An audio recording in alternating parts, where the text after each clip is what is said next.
Welcome, welcome, welcome everyone to Sister Wives with Mary Jane K. Today, I'll be giving my commentary on Sister Wives, Season 18, Episode 3, Throwing Stones in Glass Houses. Now, this episode, I actually was entertained.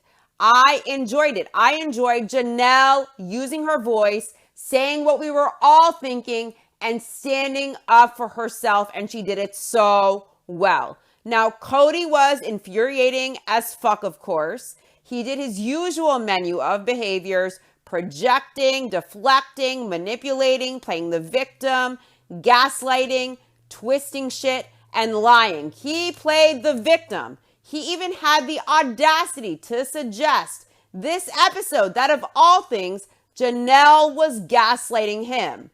Of course, knowing full well he was the one gaslighting the fuck out of her. Cody's an angry, condescending little toddler, and he showed his anger this episode in his confrontation with Janelle. Now, Janelle used her voice this episode. It was so satisfying to watch. She stood up for herself. She made her points well, intelligently, articulately. She said everything we have all said, at least about the way we see Cody act and treat her, some of the other wives, and some of the other kids in the family, the way we see Cody behave on the show. Now, Janelle told Cody he manipulates, he twists, he lies. She told Cody he was gonna fucking listen when she spoke. And Cody left like a coward. His balls just shriveled up. Janelle admitted that she felt Cody used the Rona and his protocols to push her out intentionally. And now he was beating the drum of he and Janelle having to sort their differences out and him having to sort the rift out with his sons before the family can get back together. He's setting another hoop to jump through, another barrier with beating this drum that everything swept under the rug has to be sorted out now before they can get together.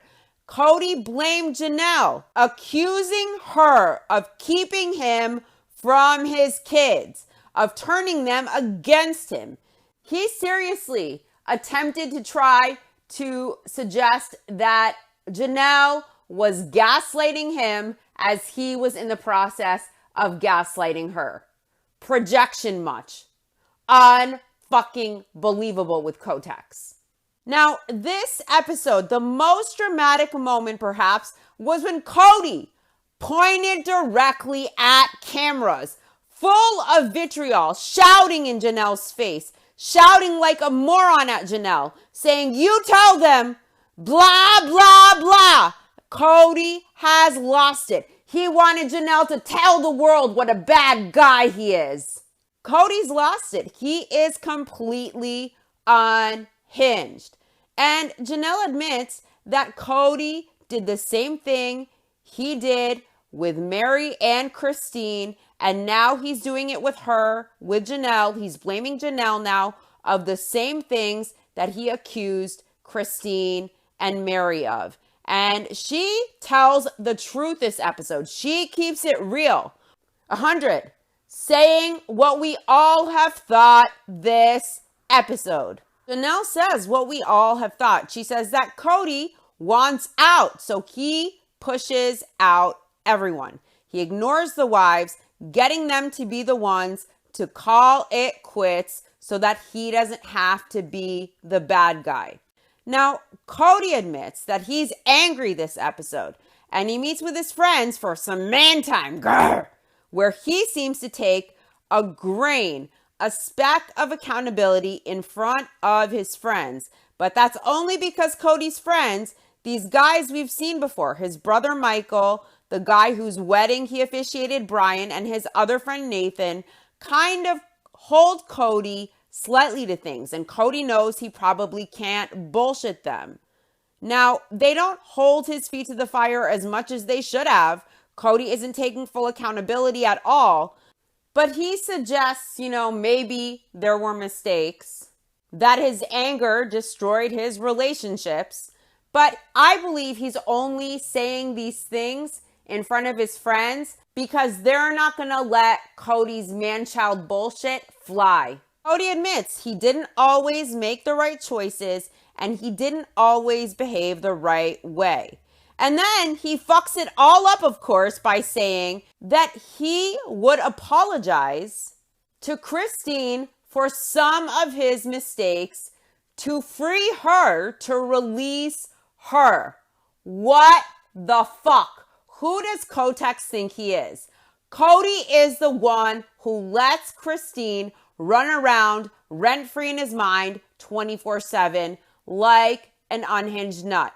When Christine admits freely with gusto that it's awesome to no longer be married to this guy. She feels relief that she's no longer with him. And she is grateful to no longer be married to Cody. She also said that she thinks she thinks about him way more than she does. And she doesn't think about Cody at all, in fact. But Cody is obsessed with thinking about Christine, with hating her, with stewing in his toxicity towards her. She has moved forward. Why can't he? His ego is his worst obstacle.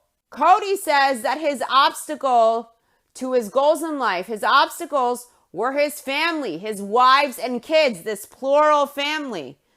I think his biggest obstacle is his ego, really. So Cody, again, he says he would, if Christine wanted to talk to him, he would apologize for some of his mistakes to free her, to release her, as if he is the one who can grant her peace, as if she can't get over him unless he just releases her. She doesn't fucking need that. He's the one that needs that. Who the fuck does he think he is? It's such bullshit. In front of his man friends, he was saying, well, I didn't always make the right choices. I didn't always behave right. My anger ruined some of my relationships.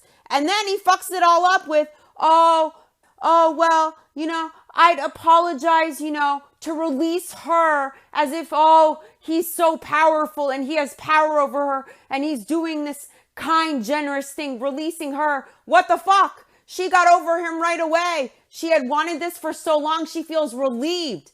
He's the one who's stewing in his toxicity, stewing in his bitterness, can't get over her. And now he wants to go and release her, apologize to her to release her.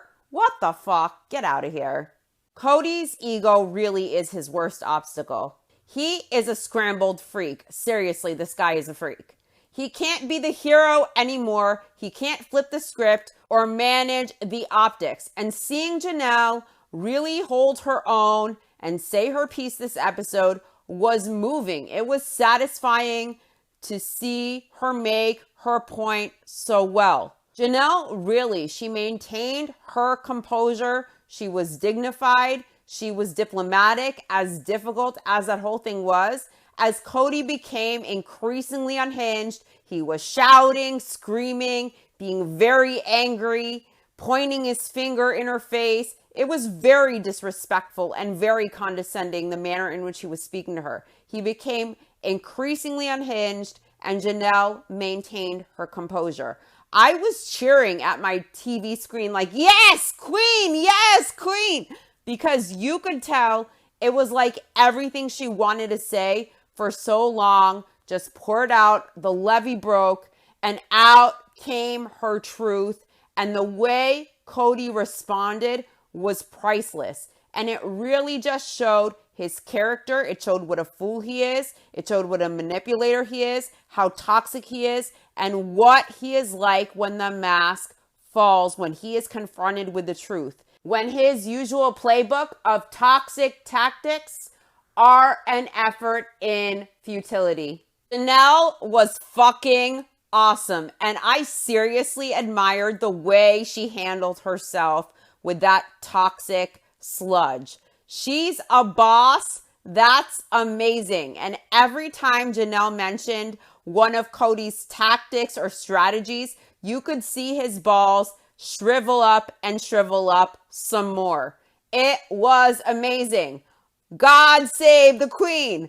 God save the queen. This episode opens with Cody explaining how he, his brother Michael, and his friend Nathan like to do man trips. They're men. Rah!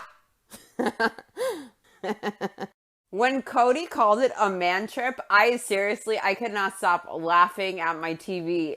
He's like so hilarious. The way we're doing man time. We're doing man stuff. So anyway, Cody's on his man trip and he's in Oklahoma at Brian's place. Cody's brother Michael is in his mid-30s. So according to Cody, his brother is a generation younger than him. Now, Cody wasn't raised in polygamy. As we know, his parents taught Cody about polygamy when he was younger, but they didn't practice polygamy until Cody was an adult. And we learned Cody has 5 sisters and 4 brothers, including him. And Nathan, Cody's friend who's on the trip, has been Cody's friend for years. He is a fundamentalist Mormon and he has had a plural marriage. And he's also had a divorce. So Nathan has a wife that he loves at home, and he has another wife he loves at home who is leaving him, just like Cody. They're in the same boat.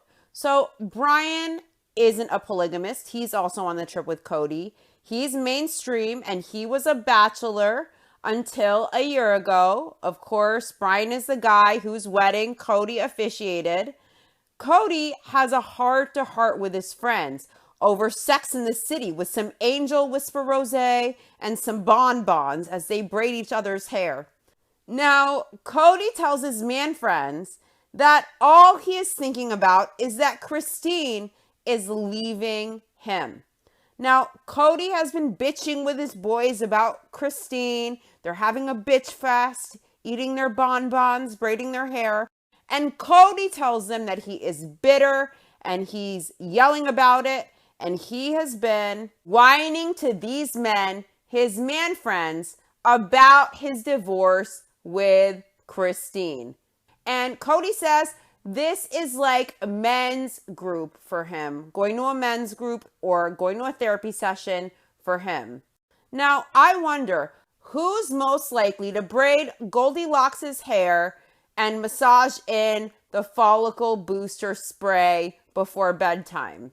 The Made in China hair follicle booster spray.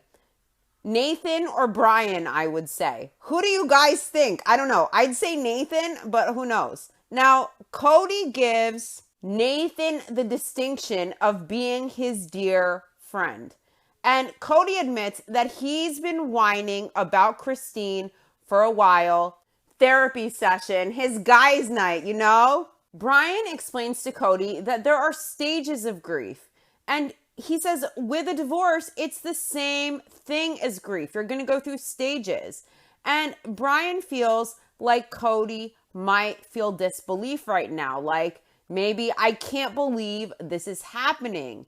And Cody admits, yes, it was disbelief. He says all of a sudden, like out of nowhere, his boxes were packed and put in the garage. And Cody wondered what was going on.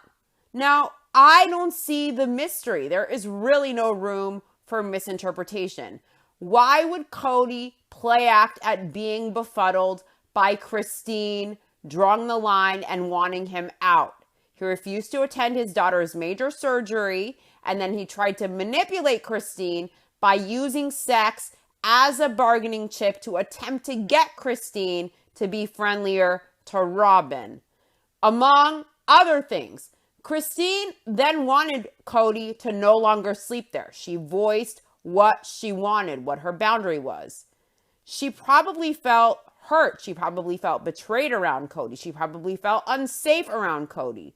We don't know. Only Christine knows how she felt. But Cody knows that his behavior led him here. And he knows the boxes in the garage was not a semi blindsiding him out of nowhere on the freeway.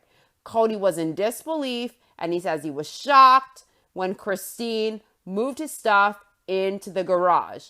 Cody says that he's still in the anger state, but it's over now. Christine has left, but Cody is still feeling a lot of anger about the fallout, the civil war with the family. In the very beginning, Cody's first reaction was relief. And then he moved on to anger. And then he went online and he tried to research getting a divorce. And he wondered how to manage keeping things amiable with the kids during a divorce. Now, Cody says that he found a really big walk away from women movement. And he says it's about angry men who have been left. And Cody thinks that poisoned him. And he got angry and he went around to Robin and he went around to Janelle. And they felt like he was a woman hater. I wonder if Cody found an incel group. A lot of the ways that he acts remind me of that. Now, Robin told Cody this was affecting their relationship in a terrible way. So now Cody wants to blame his poison, his vitriol, his misogyny, the way he emotionally abused, neglected, resented, and manipulated his wives, his hatred, his anger on the misogynistic propaganda websites for dick faces who are probably incels who live in their grandmother's basements. It's the internet's fault, guys, that Cody found this walk away from women movement. Cody is so hateful, guys. He's so toxic. And it's not his fault because he found it on a website online. It's the incel movement that he found online. It's not his fault. Blech. Gross. Fuck that and fuck those excuses. Now, Robin says that she has witnessed Cody's process throughout this divorce. And she says he's all over the place. One minute he's angry, the next he's sad, the next minute he's upset, and then another minute he is in a peaceful place, thinking maybe this was all just meant to be. And then he switches back to being angry. It sounds to me like Cody can't regulate his emotions and like Cody has issues. If minute by minute he could be in any mood and you're walking on eggshells, never knowing what the fuck you're going to get. That's very unpleasant for the people around him, I'm sure. Now, Robin says you will be sitting there talking to Cody and he goes down this crazy wild ride and all of a sudden you're on the Cody coaster. Robin laughs and she says, it's scary. Now, Cody seems to flip emotionally minute by minute with no ability to harness his emotions, with no ability to control his own mindset. He doesn't seem stable. Now, Cody's friends expressed to Cody that when you encounter anger, the root of anger is in two things. It's either in fear or it's in self-delusion and self-deception. And Cody's friend tells him he has to look in the mirror and Cody has to see the good, the bad, and the ugly. And Cody has to own everything completely. Now, I have to say, his friends have been very patient with him. They know he's a man-child, and they've really given him some really stellar advice. You can lead a horse to water, but you can't make him drink. So Cody admits that he is in the self-deception phase. And he says there was this moment when Christine told him she didn't want him to stay at her place anymore. And he was ambivalent because his first thought was he thought she was just playing a game. Yes, just because Cody manipulates and everything's a game and everything's a competition, it doesn't mean that everyone else plays games with him. But because Cody has that mindset and that type of character, he expects everyone to do that to him too. Now, Cody says with Christine being gone, there is relief. The fallout with the whole family is grief and sadness. And Cody says the kids struggle with sadness, the kids struggle with the grief, and Cody thinks the kids struggle, their biggest fantasy every child has is that their parents will love each other their whole lives long. Cody thinks with the divorce and the whole breakup, he has this check mark of shame.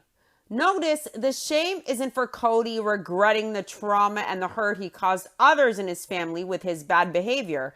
It's about Cody having this black mark against him that the women left him, and that reflects badly on him. That's what Cody's concern is. Not the shame and regret for his behavior. No, the shame because now he's been divorced 3 times. The black mark that the women left him. It's the shame that he has a divorce on his reputation. It looks bad on him. It's not shame for how he treated his ex-wives, the mothers of his kids, or how he treats his kids. It's not shame for viewing his family as enemies and treating them like the obstacles to his goals in life. It's shame for how bad he looks that he is now a divorced man, that these women left him. That's Cody's main concern. The optics for him. There is no shame. There is no real remorse for the emotional suffering and the hurt and the pain he caused his ex-wives or his kids.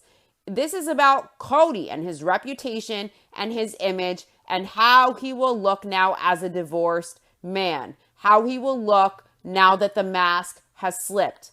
Now, Cody's brother wonders who wants to roll the dice at all anymore with marriage being a 50-50 shot. It might work out and it might not. Now, Cody's friend thinks COVID has changed a lot of things in their society. And they have another friend getting divorced because the couple being together all the time during the pandemic, they just decided they couldn't take each other. They couldn't stand it. So apparently a lot of this divorce issue, especially with Cody, the pandemic and the Rona, it has so much to do with it. No, it's not about the COVID. Now, Cody tries to make it about that, but that has very little to do with actually why his wives decided to leave him. It's about much more than that. And his relationships with his kids are also about much more than COVID and issues with how Cody handled the COVID. It's way beyond that, in my opinion. Robin always encourages her best customer to have his guy time. She can't wait to get him the fuck out of her hair because it's a really hard job to have to take care of all of those kids. And having a 6th child whose ego she constantly has to prop up to keep his emotions in check, to keep him behaving in a normal manner, to keep him functional and communicating in a normal manner without hostility, to keep him in that good place, to walk on eggshells, to coddle, to blow smoke, to cook ego feasts all day long, and to manage that toddler. It's a lot of extra work. So she probably loves it when Cody goes for his guys' time. Robin thinks that it's important for men to spend time with men. They need men time, and women need women time. Everybody needs that. It's important. In other words, Robin needs a break. Robin needs space. She wants Kotex the fuck out of her hair. Now, Janelle says when they lived in Utah, Cody had man time fairly regularly, and they called it Testosterone Tuesday. Cody says that polygamy can be a gift where it dilutes personalities. Now, this was incredibly offensive and condescending, of course. I'm sure his wives didn't appreciate it. I know Mary didn't appreciate it. If I was his wife, just as a female viewer, I didn't appreciate it. But Cody said, in other words, basically what Cody said when saying polygamy can be a gift where it dilutes personalities, Cody basically, when he decides that a wife is being difficult or inconvenient, if she isn't cooking that ego feast and buying into his hero narrative constantly, Cody can then switch and invest in an easier wife, a more convenient wife, a more obedient wife. And it conditions the women, the wives, to keep sweet, to stay pleasant, to stay easy, and to shove down their voice, to shove down their issues, to shove it all under the rug so they are the chosen wife that he will go to, that he will lavish with attention, even just for that week, so they can get whatever security or reassurance they need to push through from their own night with their husband, since they only get 1 out of 4. Now, Cody's gross, and he says if he is married to a woman who is cantankerous, not those rowdy cantankerous ones, those pesky independent ones, the ones with the brains between their ears. Oh no. When a woman is cantankerous, if he is married to a woman who is cantankerous and he decides he doesn't enjoy her, he can't leave her, but it would be nice, he says, to have another wife, basically a more convenient wife, a more convenient option, a second wife to go to, another option, because then he can avoid his problematic wife for a little bit. He might be around her for a short while and then be able to move on to someone else. And it would be nice if he is the cantankerous one, that his wife might be thinking that it might be nice if he had another wife around so that she can get away from him, so she can get a break from him when he is being difficult. Now, when confronted with that, Janelle's response was that Cody hit it on the nose with that. Now, Cody says if you dilute it more and more and more, it can go both ways. It can be helpful for the wives to have multiple wives and be helpful for the men. Now, Mary says those kinds of comments make her want to vomit, and she suggests that maybe you should look at the whole big picture then in a situation like that and figure out how you can work together and be together instead of using somebody else, a second wife or a third wife, as an escape. Now, Mary asks, are you kidding me? She seems very fed up with what she was told Cody said in the confessional.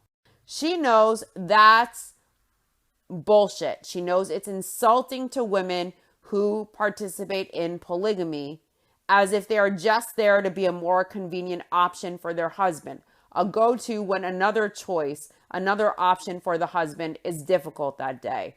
That is such condescending, misogynistic garbage. It's disrespectful as fuck, and it relegates the polygamist wives to women preferred and ranked based on their level of convenience and subservience to the husband, how much they are willing to shove down their voice to keep sweet and people please the husband. And the more they coddle him, the easier they are, the more they prop up the guy's ego, the more obedient they are, and the more they fulfill that twisted hero narrative that this asshole wants to play out, the more preference then the man has for them, the more favor he has for them, the more time and investment. It's sick, it's cruel, it's toxic, and it's manipulative as fuck. And I'm glad Janelle and Christine and by now Mary are free of this idiot. Cody's friends ask Cody how it will be for him if Christine moves on when she has another relationship. Cody says he might feel funny when it happens. He might get jealous when it happens, but Cody says he feels betrayed, no doubt, but he also is going have a good life, and he wonders what can he do about it. He won't be bothered, he says, when another guy is in Christine's life. He at least doesn't think he'll be bothered when another guy is in Christine's life. But he knows there's nothing he could do about it. He doesn't think he'll be bothered. That's what he says. Sorry, but he's still having trouble wrapping his mind around the fact that he hates Christine and she never even thinks about him. She is relieved to be free of him. She has moved on. She lives in Cody's mind 24/7 rent-free, and he has the nerve to fix his mouth to say he won't be bothered when she finds a man, which she has, of course. Cody will be bothered as fuck. And when Christine first wanted to divorce him, Cody's main concern was that she would find another man, and that man would steal all of Cody's coins and go after him because he's so important and he's so rich. He's so famous. My opinion is when Cody finds out about David, when we see that on the show, if we see that on the show, Cody will be bothered as fuck, and he'll probably take it out on the one wife he has left, frankly, in my opinion. Now, Cody's brother asks him what he would do differently to go back and save the marriage with Christine. And Cody says there was one time in his life when he realized the biggest mistake he made. It was when Christine was in this disconnect situation where she was telling him how much she hated polygamy. She was disconnected. And Cody's mistake was going, what the hell? You have a family that you wouldn't have. If you didn't have polygamy, you wouldn't have me. You wouldn't have our children. Instead of him telling her, I know it's hard, baby. I'm sorry. I love you. I'm sorry you're hurting. Cody got angry instead of validating Christine, instead of trying to understand her. And he regrets that apparently. Christine explains that it wasn't just about her hating polygamy. She says it was her realizing that after she gave so much and she did anything Cody wanted her to do, she did everything. But when she needed help, Cody said no. And Christine says they aren't just her kids and her responsibility. Her kids are both of their children. And Christine says Cody did an amazing job being super daddy with Robin. And he started immediately helping Robin with everything. He was super dad. And as soon as she joined the family, Cody was all in helping with Robin and her kids. He was able to be super dad, but he wasn't able to do that with Christine and her kids. Now, Cody explains that back in Lehigh, he worked 60 hours a week, and Christine was the demanding one. Christine was asking Cody for things that plural marriage didn't really afford women generally. They weren't things that Robin ever got. That's Cody's excuse. They weren't things that Robin ever got. Now, we know that's a lie, and I'll get there in a second. Now, Robin says parenting is never easy in plural marriage. It's never easy in monogamy or in any type of lifestyle you live in. Now, Cody is gone 3/4 of the time, and she says that's why she had childcare to help her, because Robin says she couldn't ask Cody to help because he has too much on his plate. Now, we know from Christine that when Christine asked Cody for help tucking in her kids when she had a high-risk pregnancy and she was filming the show and she was also staying home with all the kids and doing homeschooling, she was also working a part-time job. And she asked Cody to just tuck in her kids at night, and he refused to help, and he said it was more than the other wives got. And Robin here says she never asked Cody for help. She got the childcare, so she never has to ask Cody because he has so much on his plate. But she has asked Cody to babysit her kids before. In fact, we learned from Christine that Cody babysat one day. It was supposed to be Christine's day with Cody and her kids. And Robin's kids were imposed on their already limited family time. Cody brought Robin's kids along. He babysat them all day long. So Robin does ask, and Cody does oblige, even if it's more than the other wives got. Yet when Christine asked Cody for help, Cody refused. And Robin claiming that she doesn't ask Cody for that, that is a lie. She asks Cody for that kind of help, and he does it. Brian asks Cody if Christine called tomorrow and said that she wanted to talk about this. He wonders, would Cody be there? And Cody says, well, he'd have to keep his anger down, but he feels he has been humbled enough by this experience to say, okay, yes, Christine, I did some things wrong. And he says he would want to acknowledge it and say that he is sorry. And he would want to essentially set her free by apologizing to her. Now, Christine feels relieved, of course, that she isn't married to Cody. She is free. She moved on. And again, Cody is the one who can't let go. And his ego wants to now frame it as he is so graciously doing her a favor by apologizing, by taking a speck of accountability. That's setting her free. Bitch, she was set free long ago. He's not doing anything. He's setting his mind free. He's the one who can't let go of her. As if he has power over her to set her free. He is setting her free. As if it's a kindness. As if Christine needs it. When he is the angry, bitter asshole who is obsessed with her. What an idiot.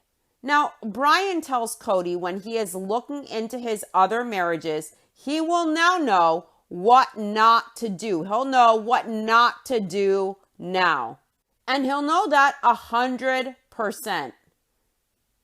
Now, the biggest lesson Cody has gotten from the divorce experience is that anger is a sword that stabs indiscriminately.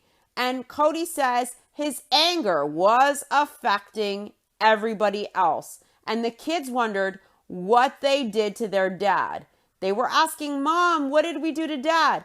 And his wives were wondering what they have done to him. That's how angry Cody was. That's how much he mistreated everyone. Now, Cody says it's been an experience. And he says his anger has affected his relationship with Robin. His anger has affected his relationship with Janelle very much. And Cody thinks Janelle is on the defensive now and he can't figure out why. And if he reflects for a bit, he realizes he is really angry. He is challenged with his relationship with Janelle. But Cody thinks once they get some things worked out, they will be fine. I don't think so. Now, Janelle explains that before Thanksgiving, they had a conversation in Robin's yard where it became apparent to her that she would need to do a separate holiday with her kids. And Cody has been out of town for a week or so. So now Cody is coming over to have a conversation with Janelle. And Janelle wants Cody to understand that she is doing a separate Christmas. She needs to finalize those plans with Cody so that he is made aware. Cody explains that he and Janelle have been struggling. And at the same time, he is at this place where he really is begging for something deeper. Was Cody begging for something deeper when he asked Janelle to become more obedient and more loyal, to essentially morph herself and change to become more like Robin, to become more of a Stepford wife? Change everything about you and then we'll be good. Change everything about you and then I'll invest in this marriage. Does Cody think that would inspire any woman, much less the mother of his kids who's been with him for way over 20 years, to want to be closer to him or have something deeper with him? Or would it maybe inspire her to want to stay the fuck away from him? Now, Janelle is quiet when Cody walks in. She's working. She seems kind of distant. She's not exactly short with him, but she just gives short answers. She's not really engaging him. And Cody doesn't seem to get it. He's complaining about how cold it is. He's always bitching and moaning about something. And Cody says he sees the writing on the wall. He says this happened with Christine, and he doesn't want to be in that place with Janelle, but it feels like Janelle has been completely insensitive to that. Yes, everyone's insensitive to him, but he can be incredibly insensitive to Isabel not going to her surgery as her father, to her major surgery. He can be incredibly insensitive to Gabe and to a lot of his kids. He forgot Gabe's birthday completely. Like, he called him up to bitch about his COVID symptoms, but he forgot on this day, holy fuck, my son was born. I mean, what the fuck? He complains about insensitivity. He's the most insensitive one of them all. He expects kid gloves and to be coddled and sensitivity to him. But when it comes to other people in his family, he wants to treat them like shit. Now, Cody immediately has complaints. He has criticisms. And Cody complains that Janelle has a tiny Christmas tree. And Janelle announces, well, she is taking her tiny Christmas tree with her to the Airbnb she is treading very lightly here because she can't get a read on Cody. They haven't discussed the separate holiday since the fiasco on Robin's porch where they discussed Christmas. And again, for the 10 millionth time, we see the flashback scene again recycled. We don't have dementia. TLC, it's insulting to the audience to recycle a scene that many times. For fuck's sake. Janelle and Christine are doing the holiday at the Airbnb, and Cody insists that he wants a conversation with the boys, and he backtracks on the apology that he originally demanded and insisted on, and he throws a bitch fit. And Janelle says that there has been no movement on either side. Cody hasn't called the boys, and the boys haven't called Cody, and they shouldn't call Cody. The ball is in his court. Janelle knows this won't resolve itself. I really don't think that the boys should be the ones to call Cody. He has to call first. He has to take accountability. He has to explain what he did wrong. He has to explain why he behaved that way. And he has to explain that he understands how it affected his kids and the family he has, to show that he understands the suffering and the hurt and the pain that he caused. He has to be responsible for his behavior and change it. And it's not on the boys to call him. It's on Cody to call his boys. When, and only when, he is prepared to man up, take full accountability, and to be real. Now, Cody wants to know about the Airbnb. He wants to know who got it, how big it is, this and that. He has 10 million questions. He seems very curious. Janelle is letting Cody know when their son Hunter is coming in and where he's going to be staying. Cody doesn't even seem to know at all what Hunter's plans are. Why doesn't Cody call and try to make amends in some way? Instead, he seems to get tidbits here and there from his wife without making any effort at all to try to talk to his boys himself. Now, Cody says the whole house thing that they're doing, he thinks as much as this is probably his fault, it's like a knife right through his heart. So Cody admits they're getting the whole Airbnb and they're doing the separate Christmas. He thinks it's probably his fault, but it's like a knife right through his heart. Guess what? Nobody cares.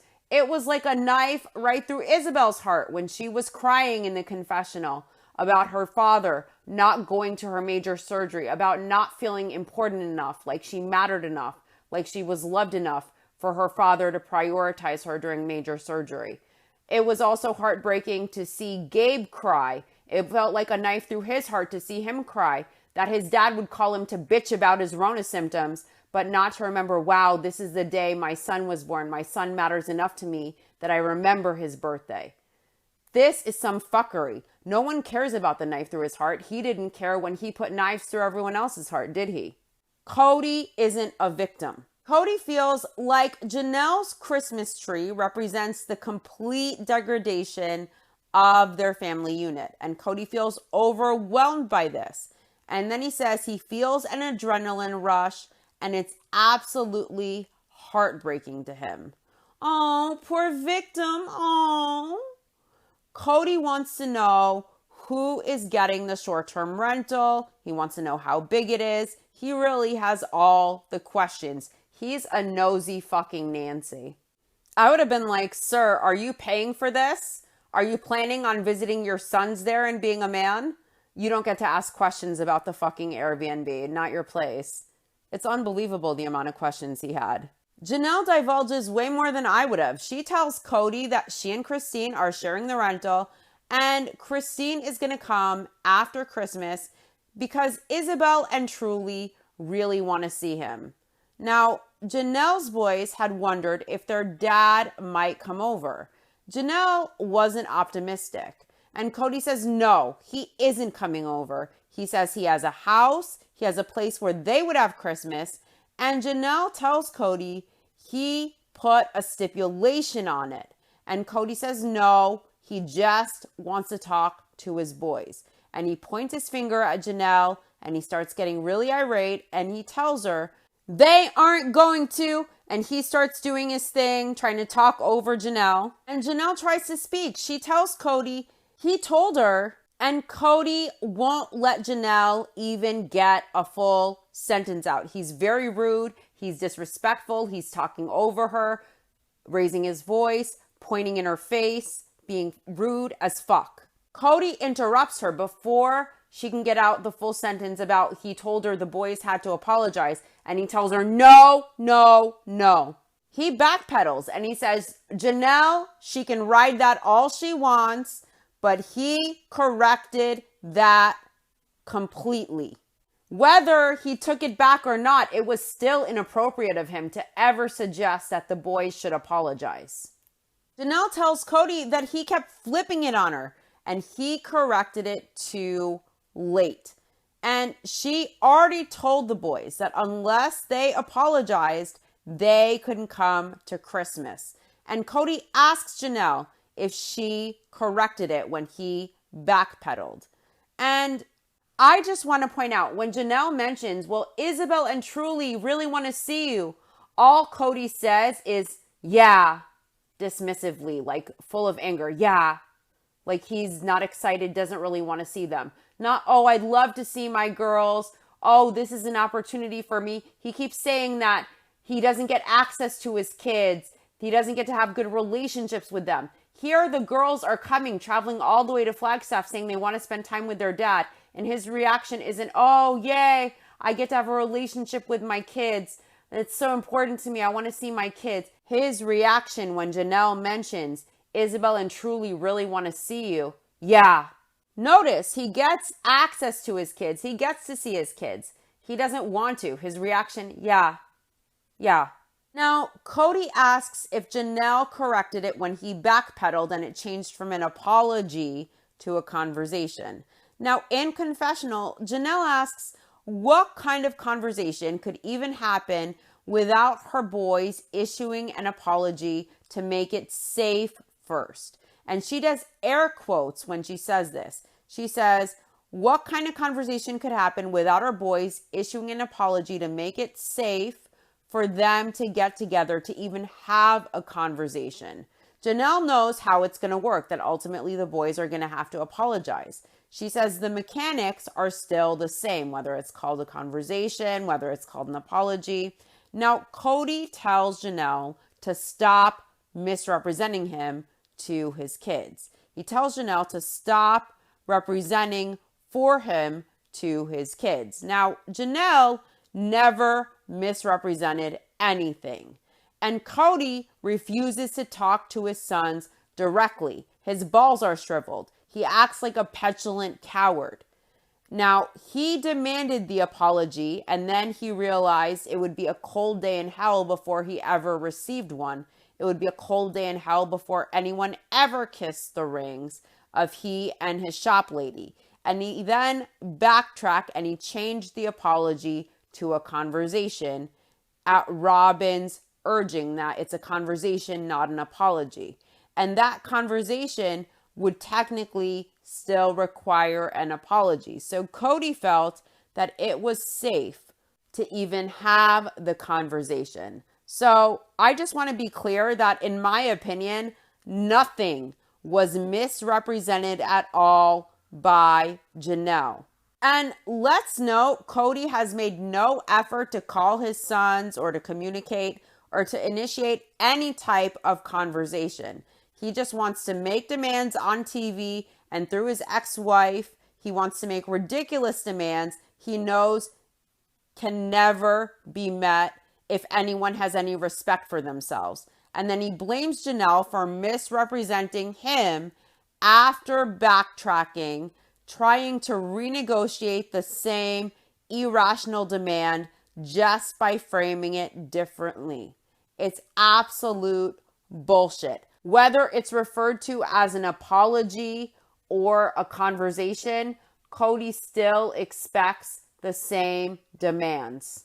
He knows these demands are impossible to meet, and that if his sons respect themselves, which I'm sure they do, that they're not going to go cower and meet those ridiculous demands. Cody then blames Janelle for misrepresenting him after he is the one who backtracked, trying to renegotiate the same irrational demand just by framing it differently.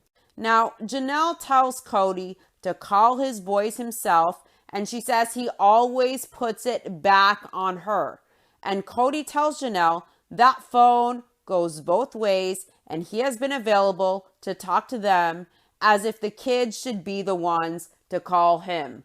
Cody needs to grow up, grow a pair, be a man, and call his sons. It's not on his sons to call him. Who the fuck does he think he is? Now, Janelle says it still surprises her that Cody feels like it's her responsibility to facilitate this relationship between him and his children.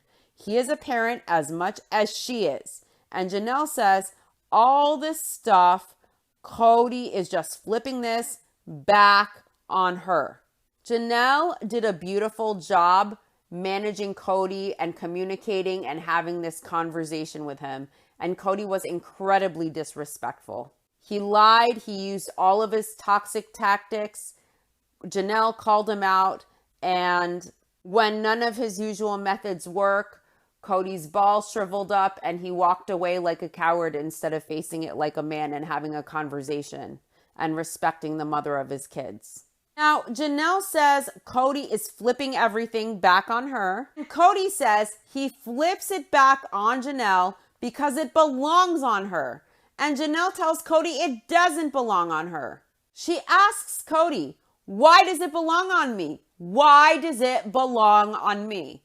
And Cody says it belongs on Janelle because she didn't support his stand when it came to actually doing the Rona stuff, the protocols. Janelle says she was protecting her children, and Cody said, choose your loyalties or you're not going to have a husband anymore. So Janelle asks, so I'm just supposed to choose between my husband, Cody, or my children? That's what Cody asked of her. That's what he said. That's what he wanted her to do. It's me or them. And Cody says he was just asking for her to support what he is doing. That's all she has to do. And he asks Janelle if she understands that parents are supposed to make a united front. Cody is such a condescending little twat. It's hard for me to fucking watch him. Now, in confessional, Janelle says she is now being accused of a lot of what he accused Mary of and everything he accused Christine of. And Janelle says Cody is now acting like this is her fault, all of it. And Cody tells Janelle she knew the rules and she undermined them. And Janelle says Cody didn't give them rules. And Cody insists they talked about what the rules were daily, every day. And Janelle says they didn't get the list of rules until November. Now that's what we saw on the show, that they got them like right before the Thanksgiving. Now, Cody says the list was nothing. They were already talking about the rules and everyone was denying it anyways. And Cody is so tired of Janelle gaslighting him. Cody is tired, guys. He's so tired of everybody gaslighting him about the Rona rules. And Janelle tells Cody he is gaslighting her, saying he feels so pressured and all of this bullshit. And she tells Cody this is him saying he doesn't want to do it, but he wants to make it her fault. And it's him saying, I don't want to do it, but I want to make it your fault. Basically, he wants to make it her fault that things don't work out and that she leaves him. Now, Janelle gets that Cody no longer wants the responsibility of plural marriage and being present and active and engaged with all of his wives and kids. He no longer wants to participate and hold up his end of the deal. He wants out. He wants to create shifting goalposts and he wants to create obstacles and make impossible demands so he can blame Janelle and deflect and make it her fault that he isn't there doing what he should be as a husband and a father. He wants to blame her and push her out without being the bad guy, without being the one calling it quits. Cody's a coward. Janelle gets this. And rather than Cody doing this with respect and love and dignity, saying, I can't do this anymore, and doing this with care and facing it like a man, Cody would rather emotionally abuse and neglect and ice out and manipulate and twist and lie and play the victim to push out and alienate his wives so he can blame everyone for leaving him. And he can separate the family and be free of his obstacles to his goals in life without himself being the bad guy, taking the coward's way out, doing this with as much pain and hurt and suffering emotionally as possible for everyone involved in his family, rather than Cody doing this the right way, being a man, and doing this as healthily and as functionally as possible, maybe separating from his wives, saying he doesn't want to do this, but doing this with love, doing this with respect. Instead, he wants to hurt everyone, be abusive and toxic, and push everyone away and inflict the most hurt and suffering as possible because Cody is a coward. Because Cody prefers not to be the bad guy. He would rather hurt everyone around him than, God forbid, be the bad guy. Would rather be toxic and do this with as much pain and hurt as possible for everyone involved. He would rather be a coward rather than being the bad guy, rather than being a man, because God forbid he gets that black mark of shame attached to him. His ego can make him still feel like the good guy, the one who never said when, the one who never called it quits. It's not his fault they all left him. And it doesn't matter if Cody's actions caused all of this because he is free and clear. Fuck the extra suffering and fuck the hurt he causes, those pesky obstacles to his goals in life, his family, his kids and ex-wives. He would have nothing without them, but fuck it. Who cares? He's not the bad guy, guys. Cody would have nothing without his family, without his ex-wives, without his kids. Next, Cody tells Janelle that she needs to stop throwing him under the bus. And Janelle tells Cody he needs to stop throwing her under the bus.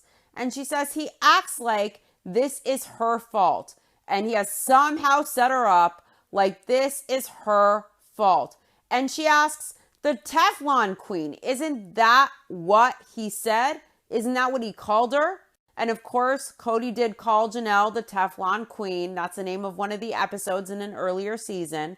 And Cody says yes, because she won't take responsibility for her own actions, because he feels Janelle won't take responsibility for her own actions. That's why he called her the Teflon Queen.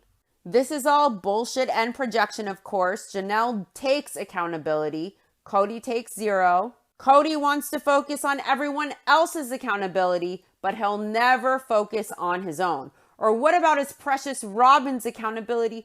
Oh, an angel, cap in hand. Oh, shop lady. Oh, where's the part where Cody and Robin sit and really actually take full accountability? Janelle tells Cody she did nothing. She sat home. She did what she was supposed to do, but she says it was never good enough for him. He wanted her to kick the boys out. It's interesting how the man incapable of taking even a grain of sand's worth of actual accountability is accusing Janelle of not being responsible for her actions. The man who shouts, own it, the loudest is a pauper, conscience poor, owning nothing, carrying that ego just takes all he's got. He doesn't have any more left in him to take even a shred of accountability. Carrying that ego just takes all he's got. This guy is so disingenuous and he's so predictable. Toxic tactics, projection, deflection, manipulation, emotional abuse, neglect. Those things are all he has to work with. And Janelle isn't letting any of this crap fly, and I am here for it. Now, as a viewer, it is satisfying to see Janelle speak freely. But imagine in this moment how stressful and how frustrating this was in the moment for her to have to live through. And she knew it was done. She knew it was over and she was going to speak, and she did. And I was cheering the whole time for Janelle. She's a queen. She fucking ruled this episode. Now, Cody tells Janelle, this is all I need. He says all he needs is to not sit here and pretend that at Christmas time, nothing is wrong. Janelle says that Cody acts like this is not his fault. And Cody asks if she wants this relationship between them to work. And Janelle doesn't know. And she says when Cody says, choose your loyalties, choose between him or her children, she doesn't know. And Cody says, now Janelle is literally gaslighting him. Now, obviously, Janelle isn't gaslighting Cody, and Cody doesn't understand that term, but Cody always gaslights the fuck out of his ex-wives. So now Cody wants to project that behavior on to them. Now, Janelle says she isn't gaslighting, and of course she's not. And Cody says he was only asking everyone to obey the rules of their home. Notice, this isn't about the Rona or the protocols, but Cody wants to deflect. He wants to pin everything and make everything about the Rona. He wants to focus on that rather than his own bad behavior and taking accountability for that. So Cody says he just wanted everyone to obey the rules of their home. And Janelle says she agreed to the CDC rules and he had more rules. Of course, he had his protocols. And so it was never good enough for him, and the CDC rules, their protocols, which she followed, that wasn't good enough for him. And she wasn't going to turn their boys out in the middle of a pandemic. Now, Cody says the boys chose to have their social lives, and he tells Janelle that she keeps circumventing the culpability here. And he says she keeps wanting to put it on him, and she is wrong. She's dead wrong. And he's yelling and shouting. He's pointing his finger. His face is getting twisted up and angry. He's getting very condescending. And Janelle says this goes way beyond Cody saying last time, well, we're an alcoholic family. We're shoving everything down. It's way beyond that. And Janelle tells Cody it goes beyond that. And Janelle tells Cody he got sick. And now there are new rules, new reasons as to why the family can't get together. Some reason, some rule, something preventing them from getting together. Now, Cody asks, what new rule? And Janelle says the boys have to mea culpa and say they are sorry. And Janelle wonders, sorry for what? What should the boys be sorry for? And Cody raises his voice. He aggressively points his finger at Janelle and he tells Janelle, I corrected that and you know it. And he shouts, stop using that one. And he tells Janelle, you are hanging your hat on that one and you're wrong. And Janelle tells Cody, no, because he yelled that at her many times. 2 times they had a conversation and he yelled and he told Janelle the boys had to apologize. And then he backtracked when it was too late. And he asks, I'm not allowed to be angry at this entire experience. And Janelle is complaining that they had these conversations. He was yelling at her. And Cody's getting increasingly angry now. He's yelling and he's asking her if he's not allowed to be angry. Cody goes on, I'm not allowed to be angry at this entire experience. The lack of loyalty, the lack of trust, the lies, the gaslighting. Cody sounds fucking mental. Now, Janelle tells Cody he is the one gaslighting her. And Cody says, no, I'm not. He's not gaslighting her. He's like a toddler. No, I'm not. No, I'm not. Janelle tells Cody he is gaslighting her. And Cody says, no, I'm not. No, I'm not. Now, Janelle tells Cody he is. And Cody says he is trying to actually make Janelle responsible in the relationship. He's not flipping the script. He's trying to actually make Janelle responsible in the relationship. He's not flipping the script. Cody is very fucking condescending, and he yells at her like almost in the way an unregulated parent might yell at a child. The whole thing feels very gross and condescending. Now, when Cody mentions flipping the script, I'm thinking to myself, now, does Cody mean like he and Robin constantly do, flipping the script, rewriting history to play the victim? Now, Janelle says this is wild. You can tell that she is shocked. She is really taken aback in a very bad way by this. And she asks Cody, what have I done? What have I done? And Cody says he isn't talking about the rules he made for Christmas time. He says that wasn't necessary because no one was being honest about what they were doing anyways. So Cody's trying to go back about the Rona and harp on that and go back to that and go back to that and say that his sons are liars and everybody's a liar. Now, Janelle followed the CDC guidelines, which is more than sufficient. I'm sure Cody's kids, when they hang out with their friends or went to work, they probably did bring hand sanitizer. I don't think they're complete idiots. When you're young, you have to live. You have to have a social life. I'm sure they were careful as much as they could be. You're going to have friends. You're going to have a social life. It's impossible to ask someone to sit hostage in their house. As long as you use hand sanitizer, wearing a mask, during that time, whenever you could, try to keep your distance from people you don't really know. And, you have your group of friends. Yeah, you're going to have friends. You're not going to sit hostage in your house, nor should you. You never know when it's your time. And I hate to be morbid or think about this stuff. Like any minute I could walk down the street tomorrow, a car could hit me. That could be it. That could be the end of Mary Jane, So you never know what's going to happen or when your time is going to be. It could come from anything. It could come from the flu. It could come from this. It could come from that. It could come from the Rona. It could come from anything. You never know when your time is. And yes, should you be cautious? Should you be careful? Yes. Should you try to wash your hands? Should you try to wear a mask when this stuff is going on? Sure.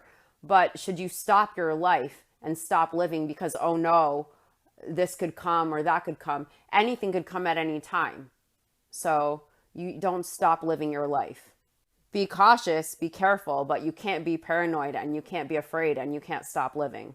Once you're born into this world, the clock is ticking. You never know when it's your time. Everyone's going to die. Everyone's going to pay taxes. Those are the only sure things in life. You got to accept it and you got to live. Now, Cody complains that the boys had social lives. They weren't honest, blah, blah, blah. And Janelle adds, but he and Robin are the paragons of honesty and perfection. Now, we know even Robin didn't always follow Cody's protocols. Do you guys remember when Janelle brought her over like a towel warmer, some kind of I believe it was a birthday gift, and I didn't see Robin leave the box outside to air out or wipe down the box or any of that stuff that was on the list of things that they're supposed to do. She just threw it directly in her house. Not even one fuck given, no thought about the protocols. Now, if those were things, those Cody's crazy protocols that were overboard, way overboard, if she followed them on the regular, she wouldn't have thrown that box in her house without even a second thought. So even Robin didn't follow the protocols. Now, Cody tells Janelle that he thought that it was hypocritical to make one family do everything he wanted, but not to have everybody else do it too. Now, Janelle says she asked for the rules way back in March. She asked for them, and Cody told everybody to just do what they wanted to do. And Cody says he told everybody the rules. Gabe knew the rules the whole time because Cody claims they had daily conversations. Cody says he and Gabe had daily conversations about the protocols and stuff.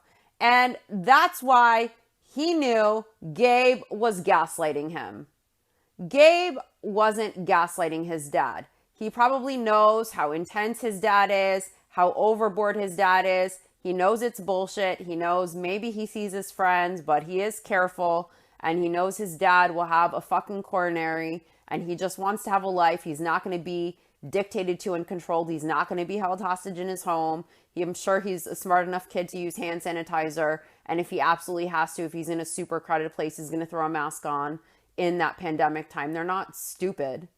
They're just not going to allow themselves to be controlled by someone who doesn't even know what the fuck they're talking about. You could follow CDC and do your best, but I mean, you're not going to stop your life. You're not going to be controlled with some guy who's not even a doctor coming up with a bunch of rules that he doesn't even follow himself. I doubt Gabe was gaslighting Cody. Cody was gaslighting the fuck out of his whole family. And in my opinion, those rules weren't even really about the Rona. Those rules that Cody created were meant to be a barrier so that he knew not everyone would be able to meet those rules, meet those demands that he was making that were unreasonable. And then he could use it as an excuse to justify why he can't be around them. He can blame it on them and say, well, you didn't do X, Y, and Z. I told you have to do X, Y, and Z. It's your fault I'm not there. Then he gets out of his responsibility. He doesn't have to be a plural father. He doesn't have to be a present plural husband in all the households. He could just be at the one place he wants to be, and he could blame it on the other people. That's what his COVID rules were about. And this is utter fucking bullshit. Cody gaslighted everyone in the fucking family, and then he wants to say Gabe gaslighted him. That's bullshit. Now, Cody keeps harping on the Rona and on this and on that, anything but himself and his own accountability. And Janelle warns Cody, this is deeper than that. This is way deeper than that. And Janelle says the kids are very frustrated for many reasons. There are a lot of reasons they're frustrated. And Cody is just acting like this is about the kids, disrespecting him over COVID. But she says it's bigger than that. And this whole, you need to apologize. Cody says they were lying, meaning his boys were lying. Get over it. And Janelle says this, you need to apologize to Robin and to the family because of Robin. And Cody says he corrected that pretty strongly. And Cody says they needed to apologize for blaming Robin for what was going on. And Cody says that the boys sat there and they admitted that they blamed Robin. And Janelle says when Cody was gone for 4 or 5 months, the kids really started to get angry. And Cody says he wasn't gone for 4 or 5 months. Cody says Janelle knows that. According to Cody, it's an exaggeration. It's a lie. Cody asks Janelle very condescendingly, do you understand that you lie? And he tells her that's the reason that he calls her the Teflon Queen. Now, it's so wild to Janelle that Cody thinks she lies. And Janelle says she doesn't lie, and she's shocked. She says this is wild to her. Cody says Janelle lies about what has happened and what's been going on. And Janelle thinks it's absolutely wild to her that Cody thinks that she lies because she thinks he is manipulative. Amen, amen, amen. Now, Cody asks Janelle, tell me how I'm manipulative. And Cody then gets super fucking dramatic and he loses his marbles. And there is a photo of him in the thumbnail. He points directly at the cameras. He gets really angry and he raises his voice and he says, no, tell the world. And he's pointing aggressively like a fucking idiot.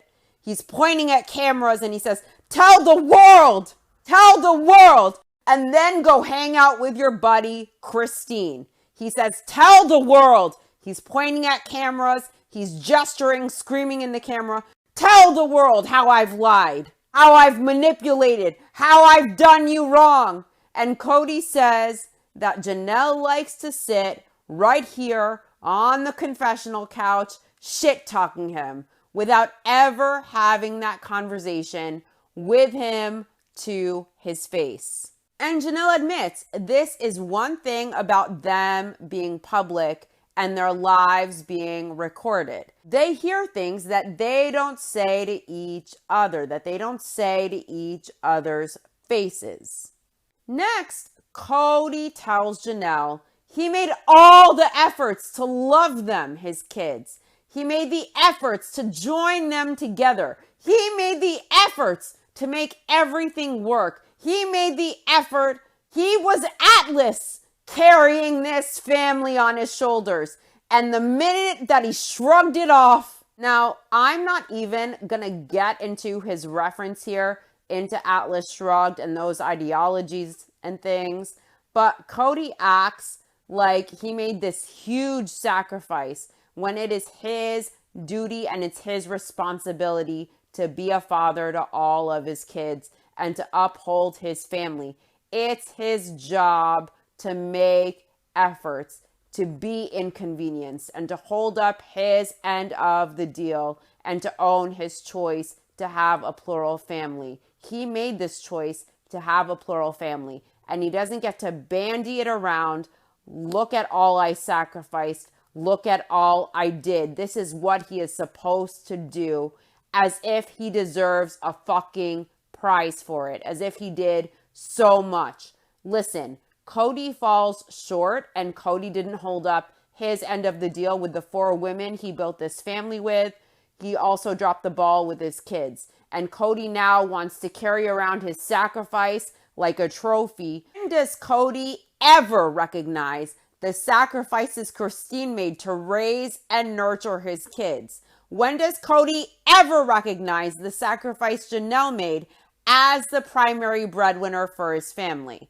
Cody plays the victim. He deflects. He's a manipulative little coward who projects. He makes excuses. He pities himself. He plays the victim. He treats his family like shit. He says it all when he refers to his family as the obstacles to his goals in life. It's not an effort to love your kids. It's not an effort to be there to support your kids and support your family. It should be intuitive. It should be instinctive. It should be natural. And the fact that Cody says he made all the efforts to love his kids, to unite his family, it says it all. It shouldn't be an effort to love your kids. It shouldn't be an effort to be present for your family. It shouldn't be a trophy you hold up and say, look what I sacrificed. It shouldn't be something you want to be praised for like a hero. That's bullshit, and that's utter nonsense.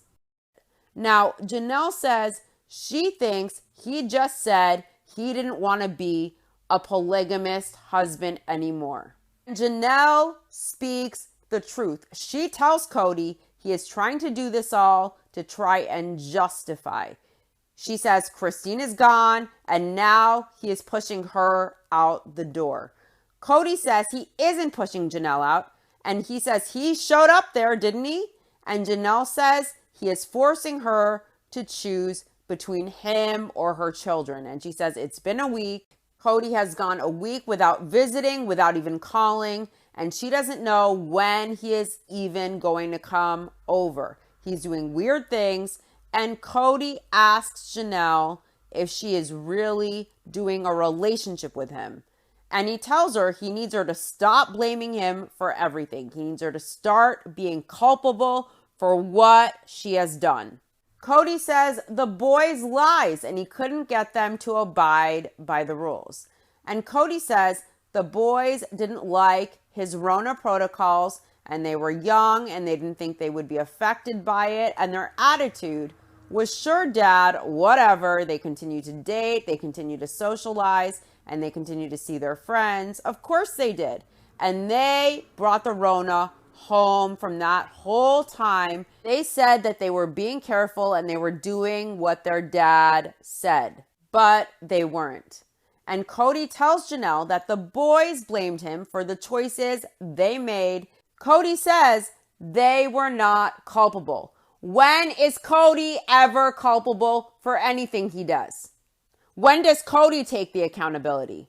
Cody says that isn't gaslighting, that is accountability. That's Rich. He's going to teach accountability. Okay, sure. Cody never takes accountability for a damn thing. And then he projects his bad behavior, his toxic tactics onto others. He deflects. This whole thing isn't about COVID. This isn't about his sons. This isn't about the Rona. But Cody is deflecting to make it about that, to avoid his bad behavior and his accountability. He wants to manipulate and try and deflect to focus on the boys' accountability, on Janelle's accountability, on the COVID, on this, on that, as long as it's not on him and his precious Robin.